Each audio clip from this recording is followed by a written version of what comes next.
గుడిలో గంట మోగాలన్నా, భగవంతుణ్ణి ప్రతిష్ఠించాలన్నా వారు కావలసిందే.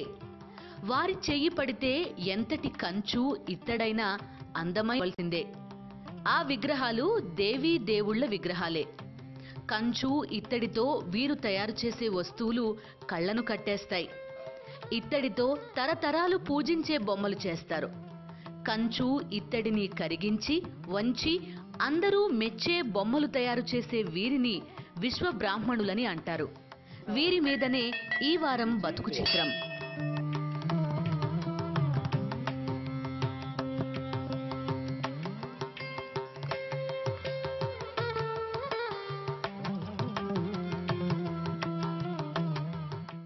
శ్రీకాకుళం జిల్లాలోని చీడిపుడి బుడిది గ్రామాలు బ్రాస్ వర్క్స్కి చాలా ఫేమస్.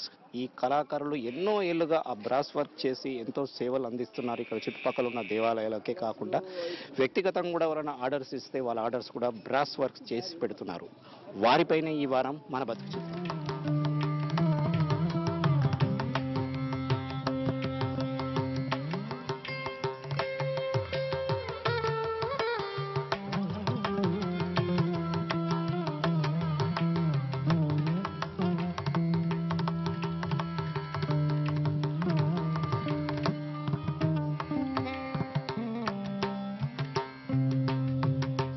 ఇప్పుడు మీరు చూస్తున్న ఈ విగ్రహాలు ఎక్కడ తయారవుతున్నాయనేగా మీ డౌట్. ముంబై, ఢిల్లీ అనుకుంటే పొరపాటే. ఈ విగ్రహాలు తయారయ్యేది ఆంధ్రప్రదేశ్లో. ఆశ్చర్యపోతున్నారా? ఇది నిజం. శ్రీకాకుళానికి 45 కిలోమీటర్ల దూరంలో సారవకోట మండలంలోని 2 గ్రామాలు ఈ విగ్రహాల తయారీలో చేయి తిరిగిపోయాయి. బుడితి, చీడిపూడి ఇత్తడి విగ్రహాలకు ఫేమస్. ఈ గ్రామాల్లోకి వెళ్తుంటేనే బ్రాస్ మెటల్ విగ్రహాల తయారీకి సంబంధించిన శబ్దాలు చెవులను తాకుతుంటాయి. ఇలా కాస్త లోనికి వెళ్లగానే కళాకారులు దర్శనమిస్తారు.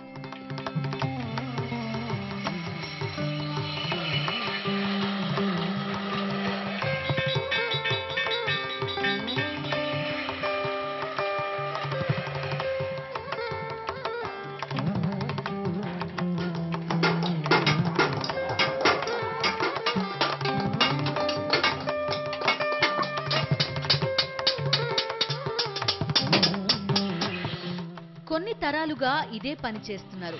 కంచు ఇత్తడి మిశ్రమంతో అందమైన ఆకృతులు చేయగలరు. ఎన్నో ఏళ్లు ఇత్తడి బిందెలు, వంట చేసే పాత్రలు కూడా తయారు చేశారు. కానీ ప్రస్తుతం దేవాలయాలకు సంబంధించిన ఆర్డర్లు ఉండడంతో వాటిపైనే ఇప్పుడు దృష్టి పెడుతున్నారు.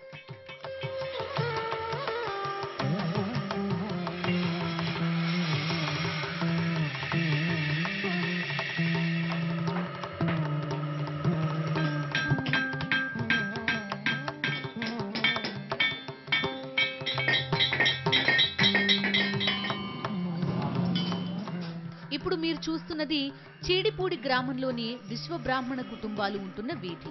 వీరు మొదట పాత కంచు ఇత్తడి సామాన్లు మంటల్లో వేసి బాగా కరగబెడతారు. ఒకవైపు ఇలా పాత మెటల్ సామాన్లు కరుగుతుంటాయి. మరోపక్క కరగబెట్టిన మెటల్ పోయడానికి ప్రత్యేకమైన పెట్టెలు తయారు చేస్తుంటారు. వాటిలో మట్టిని నింపుతారు. వాడకంలో ఈ మట్టి నల్లగా మారిపోతుంది. ఈ మట్టిలో ఏ డిజైన్ ప్యాటర్న్ కావాలో దాన్ని మట్టి పోసిన బాక్స్ లో పెట్టి అచ్చు తీస్తారు. తర్వాత ఫైన్ ట్యూనింగ్ కి పంపుతారు.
ఆంజనేయుడి విగ్రహం చేయాలంటే మా అన్నయ్య గారు ఉన్నారే, మా అన్నయ్య గారు అచ్చు తయారు చేసిన తర్వాత మా అన్నయ్య గారు పోత సెక్షన్లో ఉంటారు. అది పోత పోసిన తర్వాత దానికి పోత కోసం 4 మనుషులు ఉండాలి. ఉన్న తర్వాతను అది పోత అయిన తర్వాత ఇది పట్టడానికంటే వచ్చినప్పటికి మళ్ళీ నేను చేస్తాను పని చేసిన తర్వాత దీనికి మళ్ళీ మొత్తం బాడీ వర్క్ అంతా నేను చేసుకుంటాను. తర్వాత అన్నయ్య గారు ఫేస్ వర్క్ చేస్తారు. ఇది మినిమం తయారు చేయడానికి ఒక వారం రోజులు పడుతుంది. ఇప్పుడు మీరు చూస్తున్న ఈ కళాకారుడి పేరు లోకేశ్వరరావు. ఇతను ఒక శివాలయానికి సంబంధించిన 10 కిలోల బరువున్న నాగభరణం తయారు చేస్తున్నారు. అతను గతంలో 50 కిలోల నాగభరణం కూడా చేశారు. కానీ ఇప్పుడు చేస్తున్న నాగభరణం మౌల్డింగ్ టెక్నిక్ తో తయారు చేస్తున్నారు. అది ఎలానో అతని మాటల్లోనే. ప్రతి శివాలయం కంపల్సరీ అనమాట. ఇదనగా దారాపాత్ర అనగా మకరతాన్ అనగా ఇవన్నీ చేస్తున్నాం. ఇది మోల్డింగ్ ఐటమ్ అనమాట. ఈ ఐటమ్ అనేది వ్యాక్స్తోని ముందు డై తయారు చేసుకోవాలి. వ్యాక్స్ చేసుకున్న తర్వాత అది పాతలో పెట్టి పాతలో పోసిన తర్వాత ఇలాగ ఫినిషింగ్ చేస్తాం అనమాట. ఫినిషింగ్ చేసిన తర్వాత అలా పొలిచేస్తాం. ఇప్పుడు ఇది మొత్తం ఎన్ని కిలోలు ఉంటుందండి 2 కలిసి? అంటే ఒక్కొక్క ఇప్పుడు వాళ్ళు ఆర్డర్ ఇచ్చిన బట్టి ఒక్కొక్క ఇప్పుడు లింగము విత్ ఎంత ఉంటుందో దాన్ని బట్టి వెయిట్ వస్తుంది అనమాట. ఇప్పుడు లింగము ఎంత ఉందనుకోండి దానికి ఇప్పుడు ఇది 10 కేళ్ళు వచ్చిందన్నమాట. ఇది వర్క్ లో బిజీగా ఉన్న ఈ కళాకారుడి పేరు ప్రభాకర్ రావు. ఆర్డర్లు వివిధ దేవాలయాల నుంచి వస్తుంటాయి. ఇతను ఒక బ్రహ్మంగారి ఆలయానికి కావలసిన సింహాసనాన్ని తయారు చేస్తున్నారు. ఇత్తడి రేకుల సాయంతో ఎలా తయారు చేస్తారో ప్రభాకర్ రావు మాటల్లోనే విందాం. ఇది ముందు డిజైన్ ప్లాన్ చేసుకుంటాం. ఆ తర్వాత డిజైన్ని దీని మీద కార్బన్ వేసుకుంటాం అనమాట. సీట్ మీద కార్బన్ వేసుకొని మా దగ్గర వాల్స్ ఉంటాయన్నమాట. ఈ చెక్కట వాలని, వంపు చెక్కట వాలని టూల్స్ ఉంటాయన్నమాట. ఆ టూల్స్ నుంచి మేము రేకుని ముందు డిజైన్ వేసిన తర్వాత దాన్ని ఇచ్చేసుకుంటాం, వాల్ వేసుకుంటాం అనమాట. వాల్ వేసిన తర్వాత ఎంబోజింగ్ చేస్తాం అనమాట. దీన్ని లక్క వాడతాం అనమాట. ఈ లక్క ఇదన్నమాట. ఆ లక్క వాడిన తర్వాత దాన్ని ఎంబోజింగ్ చేసి తర్వాత ఈ వర్క్ చేసిన తర్వాత పాలిష్ చేస్తాం. ఇదంతా చేయడానికి 20 days పడుతుంది. అంటే ఈ పీస్ అంటే ఈ పీస్ కాదు, మొత్తం సింహాసనం సెట్ చేయడానికి. దేవాలయాలకు సంబంధించిన పూజా సామగ్రి అంతా కూడా వీరు తయారు చేయగలరు. శ్రీకాకుళం జిల్లాలో ఉన్న ఎక్కువ శాతం దేవాలయాల్లో వీరు తయారు చేసిన పూజా సామగ్రి, దేవీ దేవతామూర్తుల విగ్రహాలు వీరు తయారు చేసినవే. వేరే టెక్నాలజీ ఐటమ్స్ వచ్చినా ఇంకా పూజా సామగ్రి విషయంలో ఇత్తడితో తయారు చేసిన వస్తువులనే వాడుతున్నారని అంటారు కళాకారులు.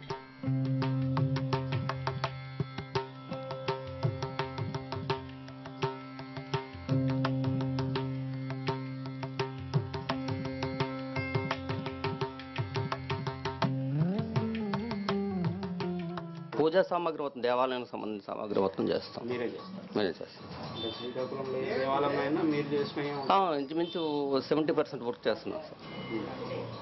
సరే, ఇప్పుడు మీరు చేస్తున్న పని ఇది ఆర్చి అండి, ప్రభ అంటారు వీనికి. ఇది ఒక్క ఆర్చ్ డిజైన్ చేయడానికి ఎన్ని రోజులు పడుతుంది? ఇట్లా ఇంచుమించు 3 రోజులు పడుతుంది సార్. ఇప్పుడు మీకు ఈ ఉపాధి తగ్గిపోతుందని విన్నాం.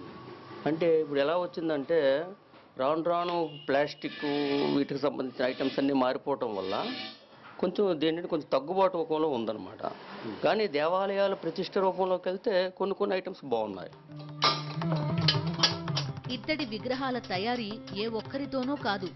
ఇంట్లో ఉండే మహిళలు కూడా పురుషులకు చేదోడు వాదోడుగా ఉంటారు. ఇంటి పనులు అయిపోయిన తర్వాత వీరు విగ్రహాల తయారీలో తమ సాయం చేస్తుంటారు. అందరూ కలిసి పనిచేస్తేనే కదా విగ్రహాలు అందంగా వచ్చేది అంటారు జానకమ్మ.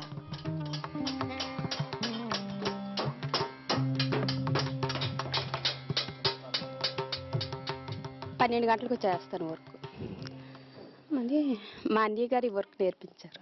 ఏమేమి వర్క్ చేస్తాం, మనకి ఏమేమి వచ్చు? అంటే ఓన్లీ రేకు పనే లావ్ చేస్తున్నాను. మళ్ళీ చెక్కడు వర్క్ అంటే అప్పుడప్పుడు చేస్తుంటాను.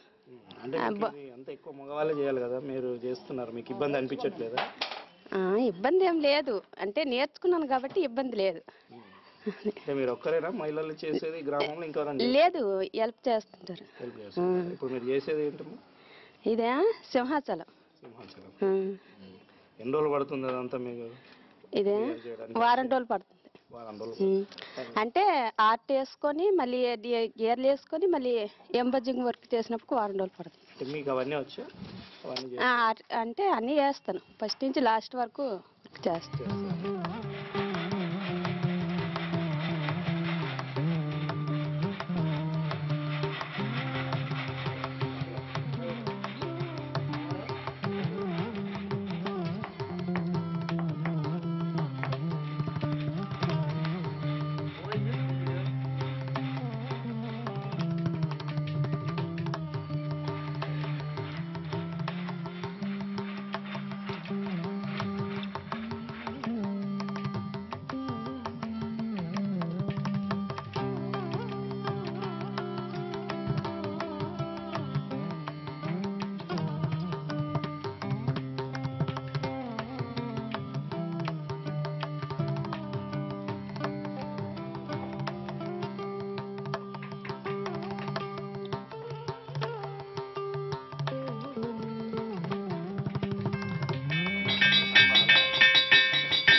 చీడిపుడి బుడిది కళాకారుల గురించి మరిన్ని విశేషాలు ఇప్పుడు చూద్దాం.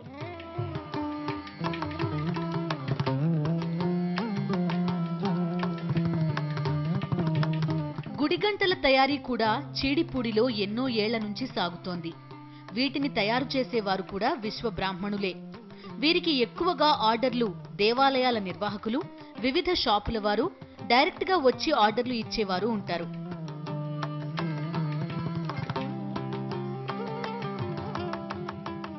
గంటల తయారీకి బెల్ మెటల్ వాడాల్సిందే.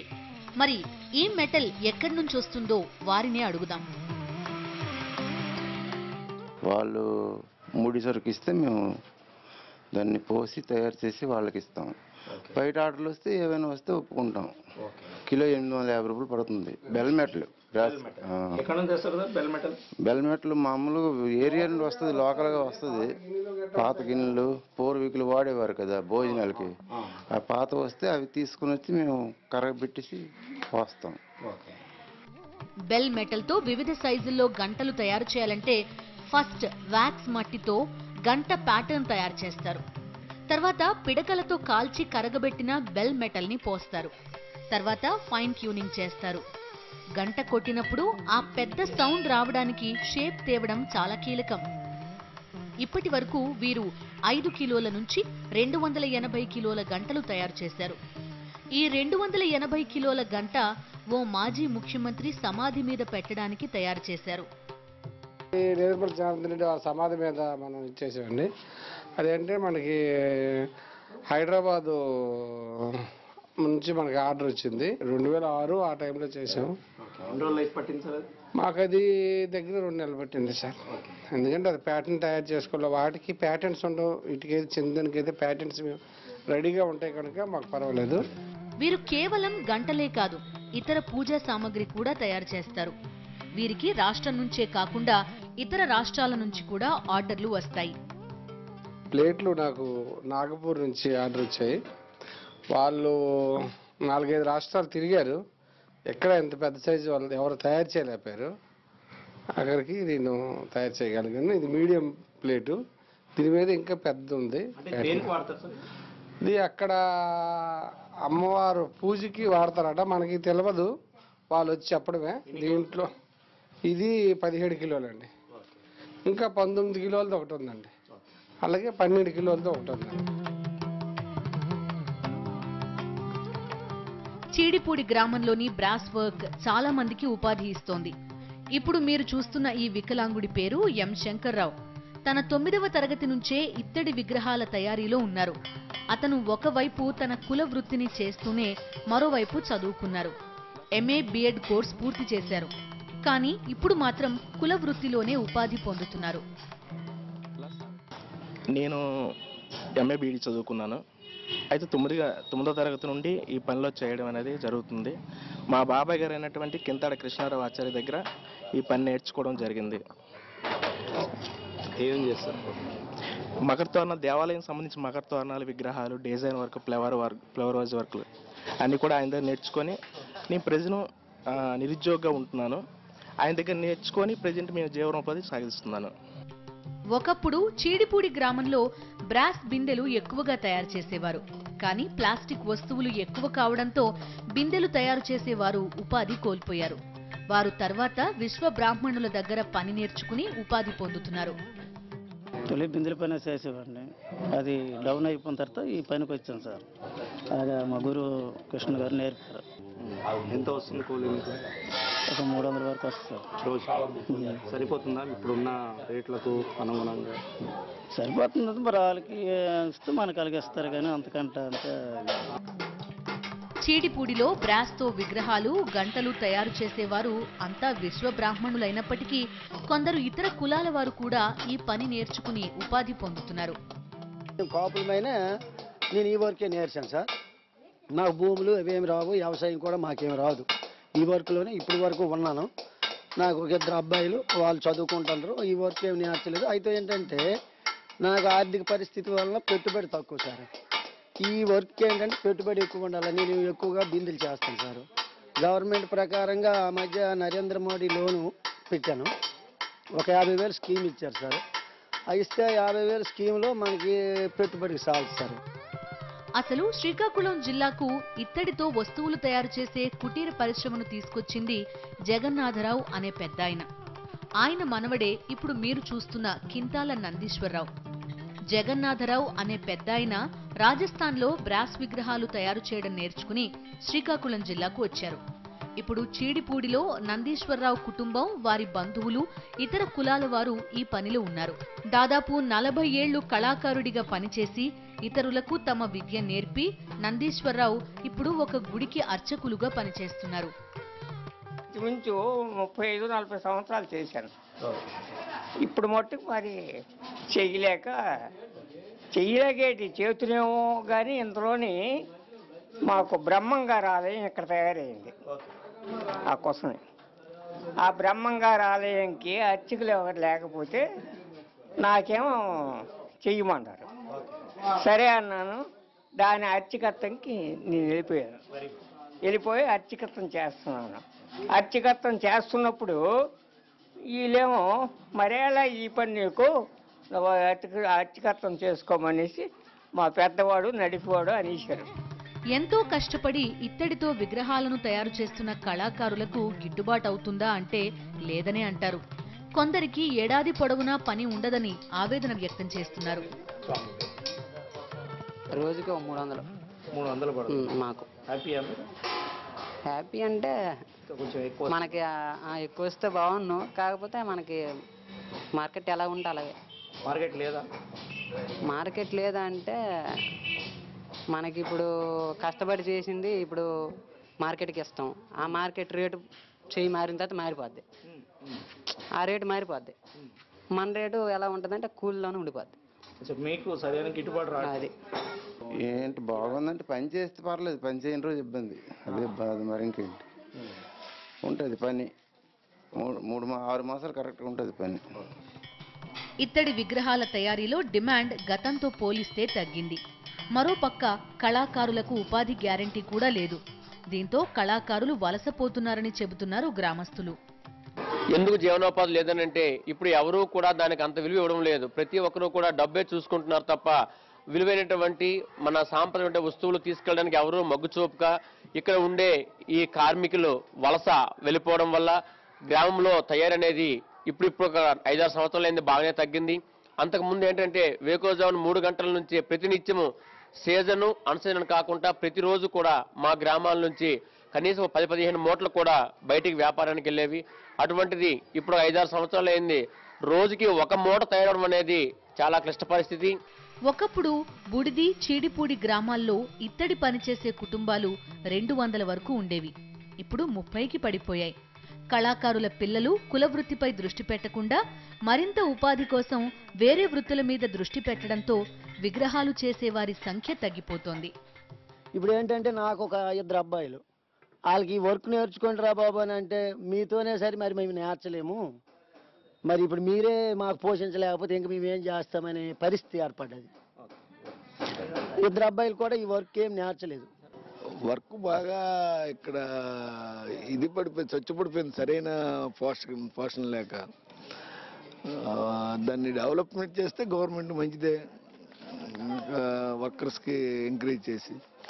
మరి లేదు కాబట్టి గుడి ఫేమస్గా ఒకప్పుడు ఇప్పుడు ఫేమస్సే వర్క్కి, కానీ దాని ఇది లేక కొంత చచ్చుబడి, సరైన పెట్టుబడులు లేక, సరైన ఒకప్పుడు చాలా 25-30 ఏళ్ళ క్రింద చేసేవాడు. పిల్లలు చేస్తున్నారా? పిల్లలు ఉద్యోగాలు చేసుకుంటున్నారు. ఈ పనిలోకి ఈ పనులు ఎవరు తీసుకురా? ఒక అబ్బాయి ఆడు ఇంజనీర్ చేసి బెంగళూరు ఉద్యోగం చేసుకుంటున్నాడు. అంత వాళ్ళు కూడా అంత గవర్నమెంట్ ఎంప్లాయీసే. మరి ఎవరు ఇందులో మేము ఉండలేదు. బుడిది, చీడిపూడి గ్రామాల ఇత్తడి కళాకారులకు ప్రభుత్వం నుంచి పూర్తి సహకారం వస్తేనే ఇక్కడి కళ నిలబడుతుంది.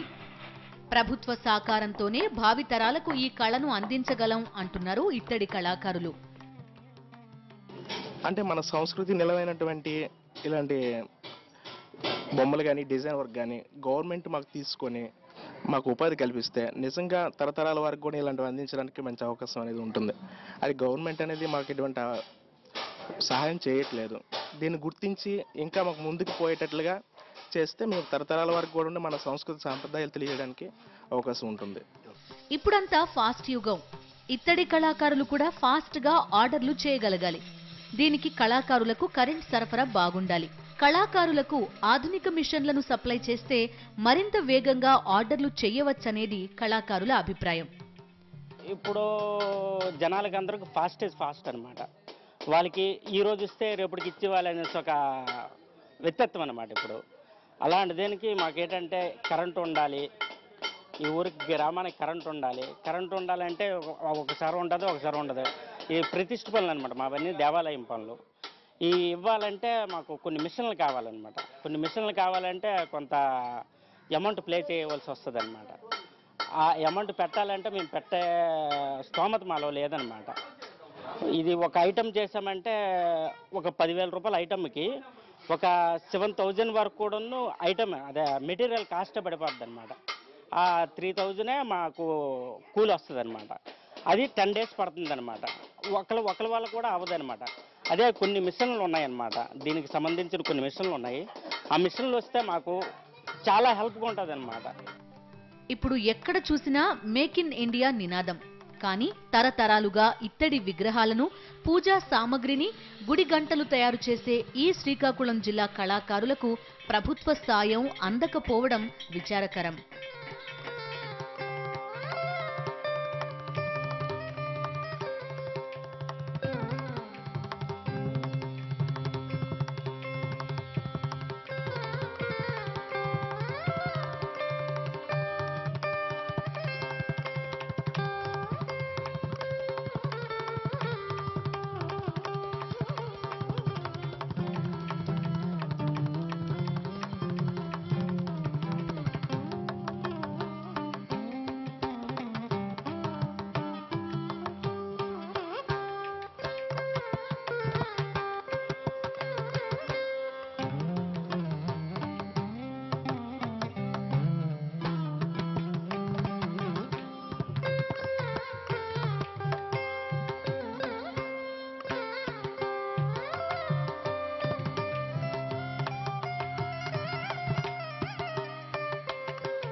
శ్రీకాకుళం జిల్లాలోని చీడిపుడి బుడిది గ్రామాల కళాకారులను ఆదుకోవాలని వీరందరూ కూడా కోరుకుంటున్నారు. ఏళ్ల తరబడి ఇదే కుల వృత్తిని వాళ్ళు కొనసాగిస్తున్నారు కాబట్టి వారికి సహాయం అందాలని మనము కోరుకుందాం.